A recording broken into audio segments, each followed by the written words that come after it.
नमस्कार दोस्तों, स्वागत है आपका सिविल एक्सपर्ट चैनल पे। और आज हम डिस्कस करने जा रहे हैं पीएम नरेंद्र मोदी की जम्मू कश्मीर के पॉलिटिकल लीडर्स के साथ जो मीटिंग हुई थी।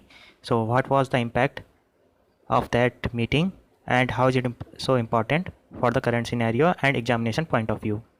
सो जैसा कि नरेंद्र मोदी जी के साथ कश्मीरी पॉलिटिकल लीडर्स की जो मीटिंग हुई उसमें ये डिस्कशन किया गया कि जो जम्मू एंड कश्मीर की प्रिवेलिंग सिचुएशन थी और उसका फ्यूचर क्या होने वाला है। तो इसमें टोटल 14 पॉलिटिकल लीडर्स जो जम्मू एंड कश्मीर के थे उन्होंने इस मीटिंग को अटेंड किया, वो भी प्राइम मिनिस्टर नरेंद्र मोदी जी के रेजिडेंस पे जो कि 7 रेसकोर्स रोड पर स्थित है।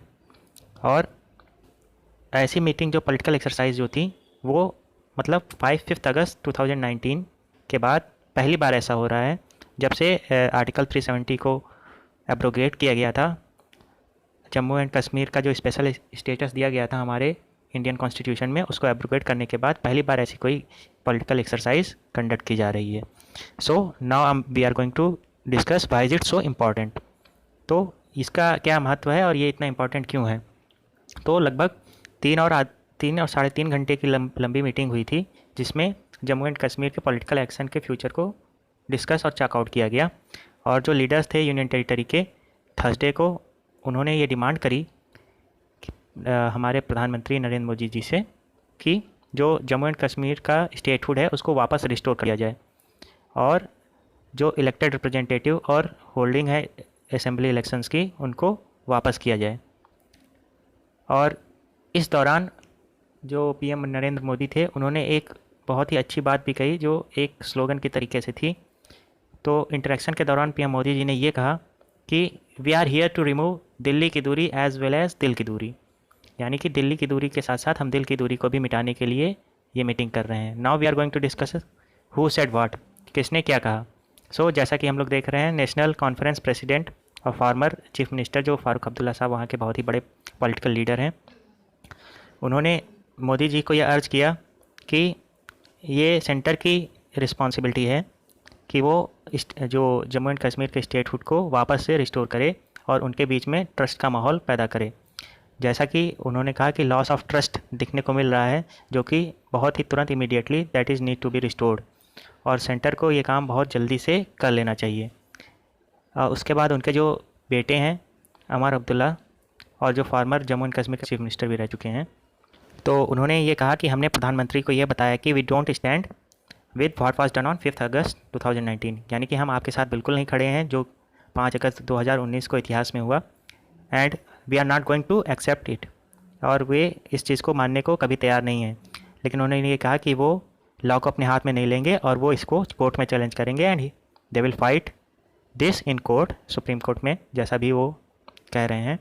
और उन्होंने ये भी बताया कि उन्होंने पीएम से ये भी कहा कि ये एक तरीके से हमारे भरोसे को तोड़ा गया है, जो वो भरोसा जो एक केंद्र और राज्य के बीच में होता है, और ये केंद्र की ड्यूटी है कि उसको रिस्टोर करा जाए। और उसके बाद देखते हैं महबूबा मुफ्ती जी जो पीडीपी की लीडर हैं और थोड़े दिन पहले बीजेपी के साथ गठबंधन की जो प्रीवियस गवर्नमेंट थी वो पीडीपी और बीजेपी के साथ गठबंधन में सरकार बनी हुई थी। तो महबूबा मुफ्ती जी ने भी ये कहा कि 5 अगस्त 2019 के बाद जम्मू एंड कश्मीर में के लोगों को बहुत ही ज़्यादा दिक्कतों का सामना करना पड़ रहा है और they are also feeling humiliated. उन्होंने ये कहा कि मैंने पीएम नरेंद्र मोदी से ये भी कहा है कि जो जम्मू एंड कश्मीर के लोग हैं वो किसी भी मैनर में इस चीज़ को एक्सेप्ट करने वाले नहीं हैं, क्योंकि जो आर्टिकल 370 को एब्रोगेट किया गया था वो अनकॉन्स्टिट्यूशनली था, इलीगल था और इमोरल था, ऐसा मुफ्ती जी ने कहा। उसके बाद देखते हैं कि पीएम नरेंद्र मोदी जी का रिस्पांस क्या आया। तो पीएम मोदी जी ने ये कहा कि पूरी मीटिंग बहुत अच्छी हुई और लोगों ने, मतलब एक बात सबसे अच्छी ये रही कि लोगों ने कुछ भी जो भी उनके मत थे उनको मतलब खुले विचार रूप से सामने रखा, पक्ष पे रखा। जैसा कि हम ये देख रहे हैं कि मुफ्ती जी ने कहा था कि आर्टिकल 370 को एब्रोगेट किया गया जो कि अनकॉन्स्टिट्यूशनल, इलीगल और इमोरल था। तो बहुत ही सख्त शब्दों में, लहजों में जो रिस्पांस दिया गया।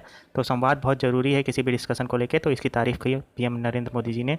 और ये भी कहा कि डिलिमिटेशन की एक्सरसाइज जो है सबसे पहले वो ही कंप्लीट हो पाएगी, उसके बाद ही इलेक्शन इस रीजन में किए जा सकते हैं। हालांकि अभी डिस्ट्रिक्ट लेवल पे इलेक्शंस किए गए थे, लेकिन जो स्टेटहुड की बात है और जो मतलब एक इलेक्टेड गवर्नमेंट की बात है, उसके लिए उन्होंने ये कहा कि पहले डिलिमिटेशन की एक्सरसाइज को पूरा किया जाना चाहिए था। हालांकि इसकी जो डेट थी वो मार्च 2021 थी, जिसको एक साल एक्सटेंड करके मार्च 2022 तक कर दिया गया है कोविड पैंडेमिक को देखते हुए।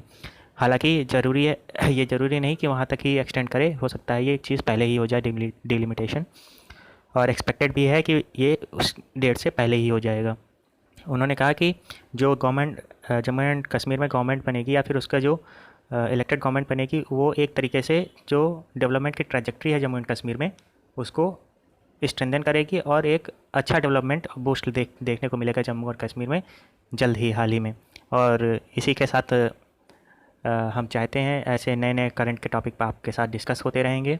और हमारा चैनल सिविल एक्स पॉइंट है, प्लीज़ इसको लाइक शेयर एंड सब्सक्राइब करें। Thank you.